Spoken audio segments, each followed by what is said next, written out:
بسم اللہ الرحمن الرحیم۔ پیارے بہن بھائیوں، آج کی ایک تحریر دو دوستوں کی ہے جو آپ سب کو بہت ہی پسند آئے گی۔ واقعہ کچھ اس طرح سے ہے۔ 2010 اور 11 میں جب میں لاہور میں زیر تعلیم تھا، تب میرا سب سے قریبی اور بہترین دوست معظم تھا، جو کہ سہواری اسٹاپ کا رہنے والا تھا۔ میرا یہ ماننا ہے کہ جب ہم کسی کو اپنا دوست مانتے ہیں یا دوست سمجھتے ہیں تو اس کے پیچھے کوئی نہ کوئی ہماری پسندیدہ چیز ضرور ہوتی ہے۔ یا تو اس شخص کے اعمال ہمیں پسند ہوتے ہیں، یا الفاظ ہمیں پسند ہوتے ہیں، یا اس کی شکل و صورت پسند ہوتی ہے، یا اس کی دولت اور رعب و دبدبہ پسند ہوتا ہے، یا پھر ہمیں وہ سارے کا سارا ہی پسند ہوتا ہے۔ اس کی ہر اچھائی برائی پسند ہوتی ہے۔ میں نے معظم کو جس وجہ سے دوست مانا تھا، وہ وجہ اس کا انداز گفتگو تھا۔ میں اس کے بات کرنے کے طریقے سے انتہائی متاثر تھا۔ میں نے بہت حد تک کوشش کی کہ اس کے انداز گفتگو کو اپنا لوں، لیکن میں ایسا نہ کر سکا۔ البتہ مجھے اس بات کی خوشی ضرور تھی کہ اس نے مجھے دوست ہونے کے ساتھ ساتھ بھائی مانا اور مجھے اپنے گھر کا فرد سمجھ لیا۔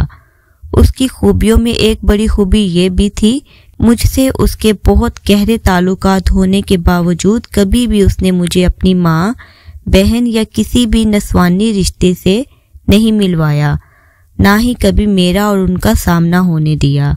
بلکہ وہ مجھے اکثر کہا کرتا تھا کہ شاذل بھائی، یاد رکھنا، دنیا میں جو اب سب سے بڑا عذاب آئے گا وہ غیر محرم اور محرم کے درمیان فرق مٹ جانے کی وجہ سے آئے گا۔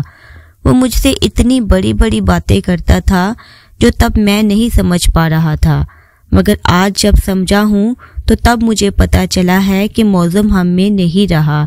میں آپ سے ایک چھوٹا سا واقعہ بیان کرنا چاہتا ہوں۔ ایک بار میں معظم بھائی کے گھر میں بیٹھا ہوا تھا۔ اس دن وہ گھر میں اکیلے تھے۔ ان کے گھر میں اور کوئی بھی نہیں تھا۔ ان کی فیملی ساری کسی شادی میں شرکت کے لیے شیخو پورہ گئی ہوئی تھی۔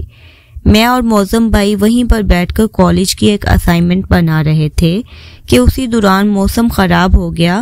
بھائی باہر نکل گئے، میں بھی ان کے پیچھے باہر نکل گیا اور ان سے پوچھا کہ آپ باہر کیوں آ گئے ہیں؟ تو انہوں نے بتایا کہ موسم خراب ہو رہا ہے اور میری بہن نے کپڑے دھو کر دھوپ میں ڈال دیے تھے، میں وہ کپڑے اتارنے کے لیے آ گیا ہوں تاکہ بارش کی وجہ سے وہ کپڑے دوبارہ خراب یا گیلے نہ ہو جائیں۔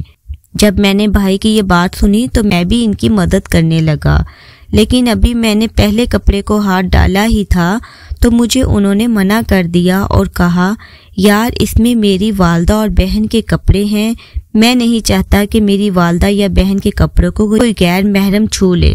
میری بات کا برا نہ ماننا، مجھے تمہاری نیت یا خلوص پر کوئی شک نہیں، لیکن میں جہاں تک ہو سکے اجتناب کرتا ہوں۔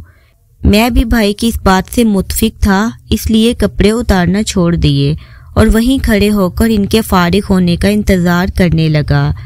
جب وہ فارغ ہو گیا تو میں ان کے ساتھ دوبارہ کمرے میں آ گیا اور اپنی اسائنمنٹ مکمل کرنے لگا۔ چند دن پہلے مجھے پتا چلا کہ معظم بھائی کی موت ہو چکی ہے۔ موت کی وجہ قتل ہے اور ان کا قاتل کوئی اور نہیں بلکہ ان کی سگی بہن ہے۔ ان کی بہن کی پڑوسی لڑکی سے بہت دوستی تھی اور پڑوسی لڑکی کے ذریعے اس نے کسی محلے کے لڑکے سے دوستی لگا لی جس کی معظم بھائی کو خبر نہیں تھی۔ یہ دوستی محبت میں بدلی اور پھر اپنے محبوب کے کہنے پر معظم بھائی کی بہن نے اپنے گھر شادی کی بات کی، لیکن جب لڑکے کے متعلق پتہ چلا تو معظم بھائی نے منع کر دیا۔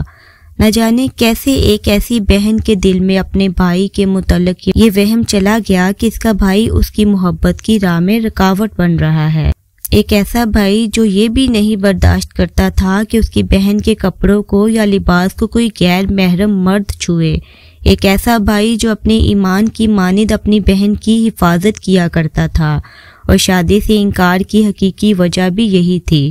جس لڑکے کو معظم بھائی کی بہن پسند کرتی تھی وہ انتہائی لوفر، گھٹیا اور عیاش طبیعت کا انسان تھا۔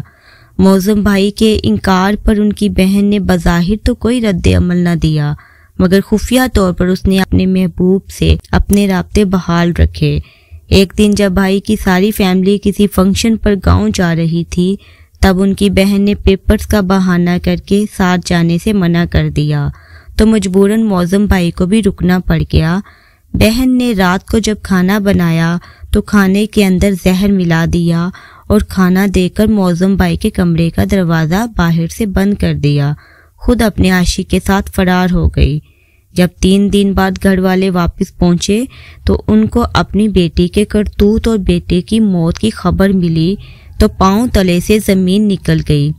اسی وقت پولیس کو اطلاع کی گئی۔ قانونی کارروائی کے بعد لاش کو دفن کر دیا گیا۔ دوسری طرف 1.5 ماہ کے بعد قاتلوں کو گرفتار کر لیا گیا اور پولیس تفتیش میں یہ ساری حقیقت کھل کے سامنے آئی کہ کس طرح ایک غیر محرم کی خاطر بہن نے اپنے سگے بھائی کی جان لے لی۔ آج وہ بہن اور اس کا عاشق دونوں جیل میں ہیں اور کوئی بھی ان کے کیس کی پیروی کرنے کو تیار نہیں۔ تو پیارے بہن بھائیوں، یہ واقعہ آپ کو کیسا لگا کمنٹ میں ضرور بتائیے گا۔ کیسے ایک سگی بہن نے اپنے سگے بھائی کی جان لے لی ایک غیر محرم نام محرم کی خاطر۔ آج کے دور میں بڑے فتنوں میں سے ایک بڑا فتنہ یہ بھی ہے